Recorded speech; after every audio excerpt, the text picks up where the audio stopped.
Hello, good morning, जोहार। मैं संजय और आप देख रहे हैं न्यूज़ झारखंड। चलिए जानते हैं आज की मुख्य 25 बड़ी खबरों को। पहली बड़ी खबर की बात करें तो झारखंड के 6 आदिवासी छात्र ऑक्सफोर्ड पढ़ने जाएंगे। हेमंत सोरेन सरकार उठाएगी पढ़ाई का सारा खर्च। पहली बार राज्य में की गई योजनाओं की शुरुआत। झारखंड के 6 आदिवासी समुदाय के बच्चे उच्च शिक्षा के लिए इंग्लैंड के ऑक्सफोर्ड यूनिवर्सिटी जाएंगे। इनकी पढ़ाई का खर्च झारखंड की हेमंत सोरेन सरकार उठाएगी। इनका चयन राज्य सरकार के मरांग गोम के जयपाल सिंह मुंडा पारदेशीय छात्रवृत्ति योजना के तहत किया गया है। हालांकि राज्य सरकार की तरफ से चयनित छात्रों का डिटेल नहीं शेयर किया गया है। बताया जा रहा है कि 23 सितंबर यानी कल जो है इस संबंध में पूरी डिटेल सीएम हेमंत सोरेन एक कार्यक्रम में शेयर करेंगे। राज्य सरकार की तरफ से पिछले साल ही इस योजना की शुरुआत की गई थी, लेकिन पहली बार 6 छात्रों का चयन किया गया है। सत्ताधारी दल जेएमएम के महासचिव सुप्रीमो भट्टाचार्य ने बताया है कि झारखंड से ऑक्सफोर्ड पहुंचने वाले राज्य के मरांग गोम के जयपाल सिंह मुंडा पहले स्टूडेंट थे। उनकी शताब्दी वर्ष पर यह बेहतर शुरुआत है। यह देश स्तर का एक बेंच मार्क है। अगली बड़ी खबर की बात करें तो जेपीएससी संयुक्त प्रारंभिक सेवा परीक्षा 2021 के आंसर की जारी। झारखंड लोक सेवा आयोग जेपीएससी ने कल संयुक्त आसानिक प्रारंभिक सेवा परीक्षा 2021 के मॉडल आंसर की जारी कर दिए हैं। जेपीएससी प्रारंभिक परीक्षा 2021 का आयोजन 19 सितंबर 2021 को किया गया था। जेपीएससी सिविल सेवा परीक्षा के आंसर की आयोग की वेबसाइट पर उपलब्ध है। इसके लिए आप jpsc.gov.in से डाउनलोड कर सकते हैं। अगली बड़ी खबर की बात करें तो झारखंड में आज होगी बारिश, वज्रपात की भी आशंका। झारखंड के कई स्थानों पर मेघा गर्जन के साथ हल्के से मध्यम दर्ज की बारिश हो सकती है। राज्य में अगले 4 से 5 दिनों के दौरान अधिकतम तापमान में कोई बड़े बदलाव की संभावना नहीं है। राज्य के दक्षिणी भागों में 1-2 स्थानों पर भारी बारिश हो सकती है। इसको लेकर चेतावनी भी जारी की गई है। मौसम विभाग के अनुसार आज राज्य के ज्यादातर इलाकों में बादल छाए रहेंगे। मौसम विभाग की माने तो रांची, रामगढ़, पश्चिमी सिंहभूम, धनबाद, खूंटी एवं बोकारो जिले में मेघा गर्जन के साथ बारिश की संभावना है। साथ ही इस दौरान वज्रपात की भी आशंका है। साथ ही अन्य जिलों में भी हल्की से लेकर मध्यम दर्ज की बारिश रिकॉर्ड हो सकती है।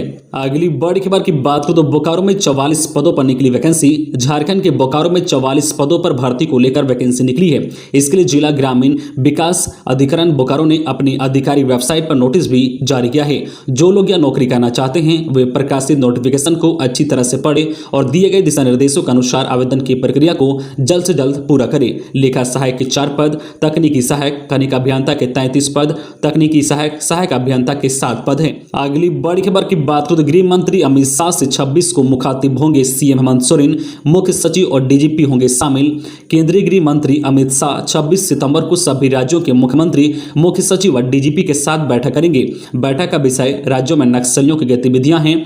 नक्सलियों की गतिविधियों की रोकथाम, की जा रही कार्यों व चलाए जा रहे अभियान के बारे में गृह मंत्री जानकारी लेंगे और आवश्यक दिशा निर्देश भी जारी करेंगे। आगामी 26 सितंबर की बैठक को लेकर पुलिस मुख्यालय में इससे संबंधित उपलब्धियां व की गई कार्रवाई से संबंधित फाइल तैयार की जा रही है। खबरों में आगे बढ़ने से पहले आपसे रिक्वेस्ट है कि अगर आप चैनल को सब्सक्राइब नहीं किए हैं तो प्लीज चैनल को सब्सक्राइब करके बेल आइकन प्रेस कर दे, जिससे आपको झारखंड की हर छोटी बड़ी खबर का अपडेट आप तक पहुंचता रहे। चलिए बढ़ते हैं खबरों की ओर। अगली बड़ी खबर की बात करें तो नेतरहाट विद्यालय की प्रवेश परीक्षा के लिए आवेदन शुरू। झारखंड के नेतरहाट आवासीय विद्यालय में एकेडमिक सेशन 2021-22 के लिए 6वीं कक्षा में एडमिशन प्रक्रिया शुरू हो गई है। इसके लिए छात्र आवेदन नेतरहाट विद्यालय समिति कार्यालय में ऑफलाइन या ऑनलाइन कर सकते हैं। प्रवेश परीक्षा एक स्तरीय होगी। परीक्षा का आयोजन जिला स्तर पर किया जाएगा या एक शिफ्ट में होगी। परीक्षा में वस्तुनिष्ठ और विषयनिष्ठ दोनों प्रकार के प्रश्न पूछे जाएंगे। इसमें मानसिक योग्यता, हिंदी, गणित, विज्ञान और सामान्य विज्ञान से 20-20 अंक के प्रश्न होंगे। हालांकि मानसिक योग्यता से संबंधित प्रश्न सिर्फ जो है वस्तुनिष्ठ प्रकार के ही होंगे। परीक्षा का आयोजन सुबह 10 बजे से दोपहर 12:30 बजे तक किया जाएगा। वहीं कल से आवेदन प्रारंभ हो गया है। आवेदन की अंतिम तिथि 20 अक्टूबर 2021 निर्धारित की गई है। अगली बड़ी खबर की बात करें तो झारखंड पिछड़ी जाति को 27% आरक्षण देने को लेकर कांग्रेस का धरना प्रदर्शन। झारखंड में पिछड़ी जाति के आरक्षण को लेकर नई राजनीति शुरू हो गई है। कांग्रेस ने इस मामले पर मंगलवार को राज्यव्यापी धरना दिया। पिछड़ी जाति को 27% आरक्षण की मांग को लेकर राजभवन के समक्ष झारखंड प्रदेश कांग्रेस कमेटी के ओबीसी प्रकोष्ठ का विशाल धरना कार्यक्रम हुआ। धरना में प्रदेश अध्यक्ष राजेश ठाकुर, स्वास्थ्य मंत्री बन्ना गुप्ता, कृषि मंत्री बादल पत्रलेख, विधायक दीपिका पांडे, प्रदीप यादव सहित कई नेताओं ने शिरकत किया। इस मौके पर नेताओं ने कहा कि यह हमारा लोकतांत्रिक अधिकार है। इस मौके पर स्वास्थ्य मंत्री बन्ना गुप्ता ने कहा कि हम 27% ओबीसी आरक्षण की बात करते हैं तो बीजेपी को परेशानी होती है। हमारी सरकार इसको लेकर सदन में बहुत जल्द अपनी बात को रखकर केंद्र को भी प्रस्ताव भेजेगी। अगली बड़ी खबर की बात करें तो रांची में आज से सरकार आपके द्वार कार्यक्रम लोग को अब शिकायत लेकर नहीं लगाने होंगे अफसरों के चक्कर। 1 महीने तक हर बुधवार को अधिकारी जाएंगे गांव, सप्ताह भर में करेंगे समस्याओं का समाधान। रांची के ग्रामीण क्षेत्र के लोगों को अब अपनी समस्याओं के समाधान के लिए अफसरों के चक्कर नहीं लगाने होंगे। जिले में अब पंचायत स्तर पर जाकर अधिकारी लोग की समस्याओं का समाधान करेंगे। इसके लिए सरकार आपके द्वार कार्यक्रम की शुरुआत की जाएगी। रांची में हर बुधवार को पंचायतों में सरकार आपके द्वार कार्यक्रम का आयोजन किया जाएगा। आज 22 सितंबर को इसकी शुरुआत होगी और अक्टूबर तक हर बुधवार को आयोजन किया जाएगा। इसका उद्देश्य सरकार की जन कल्याणकारी योजनाओं का लाभ पात्र व्यक्तियों को आसानी से दिलाना है। अगली बड़ी खबर की बात करें तो टाटा स्टील ट्रेड अप्रेंटिस परीक्षा में असंतुष्ट परीक्षार्थियों का हंगामा, इंटरव्यू देने आए कैंडिडेट को रोका। टाटा स्टील ट्रेड अप्रेंटिस परीक्षा में धांधली का आरोप लगाकर असंतुष्ट परीक्षार्थियों ने मंगलवार को SNTI में इंटरव्यू देने आए अभ्यर्थियों को रोक दिया। पहले तो वे लोग अपनी मांग में अड़े रहे थे कि परीक्षा का अंक समेत परिणाम जारी किया जाए। असंतुष्ट परीक्षार्थियों का दावा है कि उनकी परीक्षा न केवल बेहतर गई है बल्कि उनके मार्क्स 80 से 90 अंक आने चाहिए, लेकिन अंक आधारित परिणाम घोषित नहीं होने से पारदर्शिता पर सवाल है। अगली बड़ी खबर की बात करें तो माओवादी मना रहे हैं स्थापना दिवस, पुलिस पर हमले की आशंका में अलर्ट जारी। झारखंड में भाकपा माओवादी 27 सितंबर तक स्थापना दिवस मना रहे हैं। इस दौरान माओवादियों के द्वारा पुलिस बलों पर हमले किए जाने की साजिश रची गई है। राज्य पुलिस की विशेष शाखा के स्पेशल इंटेलिजेंस ब्यूरो के SP ने पूरे मामले में राज्य के सभी जिलों के SP को विशेष सतर्कता बरतने का निर्देश दिया है। राज्य पुलिस के इस दौरान जल्दबाजी न करें। राज्य पुलिस के SIB SP ने सभी जिलों को बताया कि स्थापना सप्ताह मनाने को लेकर राज्य भर में बैनर और पोस्टरबाजी कर रहे हैं। बैनर और पोस्टर लगाने के बाद पुलिस बल जब इसे हटाने पहुंचे तो इस दौरान बलों पर हमला किया जा सकता है। SIB SP ने जिलों के SP को लिखा है कि बैनर पोस्टर हटाते समय जल्दबाजी ना बरते। अगली बड़ी खबर की बात करें तो झारखंड में 160 से अधिक बालू घाटों की होगी नीलामी, 4 दर्जन MDO होंगे बहाल। झारखंड में 160 से अधिक बालू घाटों की नीलामी की तैयारी तेज की जा रही है। यह संख्या इसमें कुछ कम अधिक हो सकती है। इन बालू घाटों की नीलामी के साथ ही इसके लिए लगभग 4 दर्जन MDO माइंस डेवलपमेंट ऑपरेटर भी बहाल करने की तैयारी अंतिम चरण में है। सरकार की कोशिश है कि यह कार्य 15 अक्टूबर के पहले पूर्ण कर लिया जाए। बालू घाटों की नीलामी होने से बालू की कीमतें नियंत्रित होगी और अवैध बालू खनन पर भी रोक लगाई जा सकेगी। राज्य सरकार ने बालू खनन के लिए पूर्व की व्यवस्था को ही लागू करने का निर्णय लिया है। इसके तहत छोटे बालू खदानों पर पंचायतों का अधिकार होगा, जबकि बड़े खदानों का टेंडर झारखंड राज्य खनिज विकास निगम करेगा। अगली बड़ी खबर की बात करें तो देवघर पुलिस का सफाई अभियान जारी। 48 दिनों में 123 साइबर क्रिमिनल्स अरेस्ट। सारठ और नगर थाना क्षेत्र में छापेमारी कर देवघर पुलिस ने 7 साइबर अपराधियों को गिरफ्तार किया है।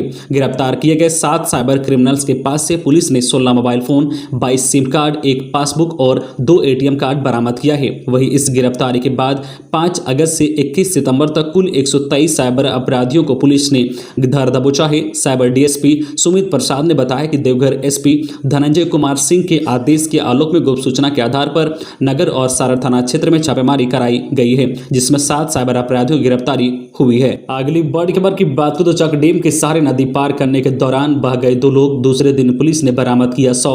गुमला जिले के बिशुनपुर थाना क्षेत्र में घाघरा व जो कोटा नदी में 2 लोग बह गए। इसमें एक महिला और दूसरा पुरुष है।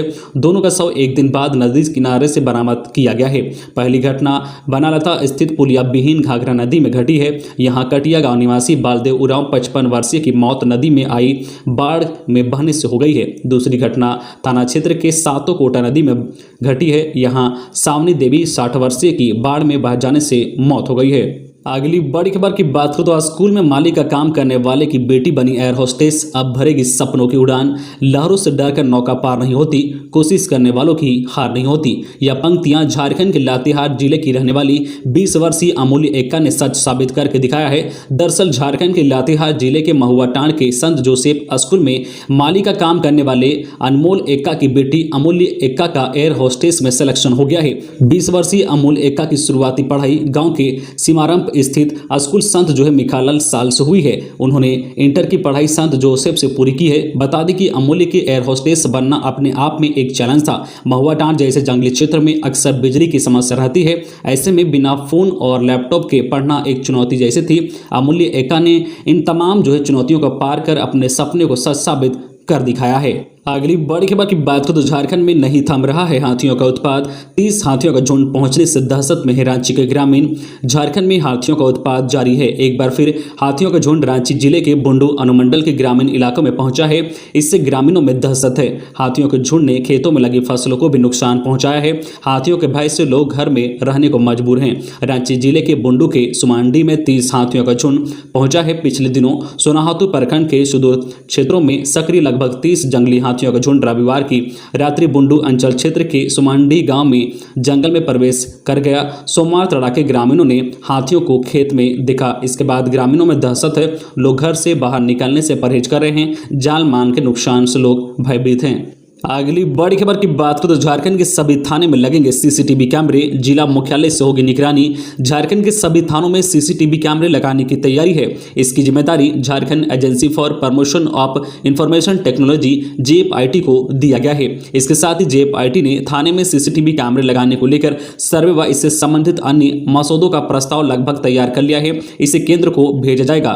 कैमरे देश के सभी थानों में सीसीटीवी कैमरा लगाने की केंद्र की महत्वाकांक्षी योजना के तहत लगाए जाएंगे। लिहाजा इस पर आने वाली लागत भी केंद्र सरकार ही वहन करेगी। अगली बड़ी खबर की बात करें तो महाराष्ट्र के रायगढ़ से वापस लौटे झारखंड के 23 सार्मिक घर वापसी के लिए मुख्यमंत्री हेमंत सोरेन को दिया धन्यवाद।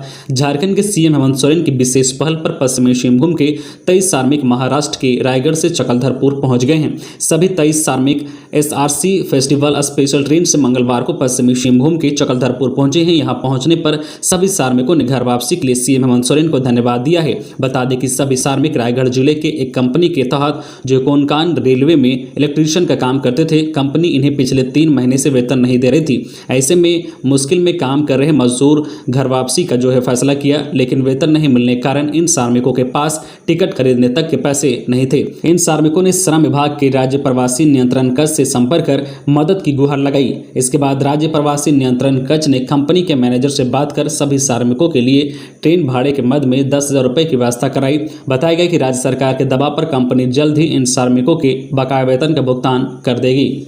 अगली बड़ी खबर की बात करें तो पथ निर्माण और ग्रामीण विकास के सचिव से मिले सांसद संजय सेठ। रांची सांसद संजय सेठ ने मंगलवार को प्रोजेक्ट भवन में झारखंड सरकार के पथ निर्माण विभाग के सचिव सुनील कुमार और ग्रामीण विकास विभाग के सचिव डॉक्टर मनीष रंजन से मुलाकात की। इस दौरान सांसद सेठ ने रांची लोकसभा क्षेत्र के कांके, हटिया, खिजरी, ईचागढ़ और सिल्ली विधानसभा क्षेत्र में विभिन्न सड़कों एवं पुल निर्माण से संबंधित मुद्दे पर विचार विमर्श किया है। अगली बड़ी खबर की बात करें तो JMM का योगी सरकार पर बड़ा आरोप। महासचिव सुप्रीमो भट्टाचार्य ने कहा, यूपी सरकार की त्रुटियों के कारण महंत नरेंद्र गिरी की असामयिक मृत्यु हुई है। अखिल भारतीय अखाड़ा परिषद के अध्यक्ष और निरंजनी अखाड़ा के सचिव महंत नरेंद्र गिरी की असामयिक मौत पर झारखंड के सत्ताधारी पार्टी JMM ने BJP पर गंभीर आरोप लगाए हैं। पार्टी के केंद्रीय महासचिव सह प्रवक्ता सुप्रीमो भट्टाचार्य ने मंगलवार को कहा कि BJP शासित उत्तर प्रदेश में कुछ त्रुटियां रही होगी, तभी ऐसे जो पुरुष की इस तरह असामयिक मृत्यु हुई है। सुप्रीमो भट्टाचार्य ने कहा है कि महंत नरेंद्र गिरी की असामयिक निधन पर पार्टी काफी आघात महसूस कर रही है। उनकी इस असामयिक मृत्यु पर गंभीर चिंता व्यक्त करती है। महंत कोई साधारण व्यक्ति नहीं थे। आदि शंकराचार्य की परंपरा निर्वहन का मूर्धन्य दायित्व उन पर था। पार्टी उनके प्रति गहरी संवेदना व्यक्त करती है। अगली बड़ी खबर की बात करें तो बिजली के लिए हजारीबाग की DBC पर निर्भरता खत्म करने की पहल शुरू। विभाग खुद का सिस्टम कर रहा है तैयार। हजारीबाग प्रमंडल को DBC पर बिजली की निर्भरता कम करने को लेकर कयावत शुरू हो गया है। झारखंड ऊर्जा संरक्षण निगम DBC कमांड एरिया के विद्युत सब स्टेशन तक पहुंचने के लिए ग्रिड बन रहा है। बिजली विभाग बिजली के लिए खुद का सिस्टम तैयार कर रहा है। झारखंड ऊर्जा विभाग के पास हजारीबाग प्रमंडल में बिजली लेने के लिए खुद का कोई सर्किट नहीं था। बिजली के लिए DBC पर निर्भर था। बिजली ऊर्जा संरक्षण निगम ने 2023 तक DBC पर निर्भरता को कम करने का लक्ष्य निर्धारित रखा है। तो ये थी आज की झारखंड की टॉप बड़ी खबरें। इसी तरह झारखंड की हर छोटी बड़ी खबर देखने के लिए आप हमारे चैनल न्यूज झारखंड चैनल को सब्सक्राइब करके बेल आइकन प्रेस कर दीजिए, जिससे आपको झारखंड की हर छोटी बड़ी खबर का अपडेट आप तक पहुंचता रहे। तो आज के लिए बस इतना ही। हमें दीजिए इजाजत, फिर मिलते हैं नेक्स्ट न्यूज में।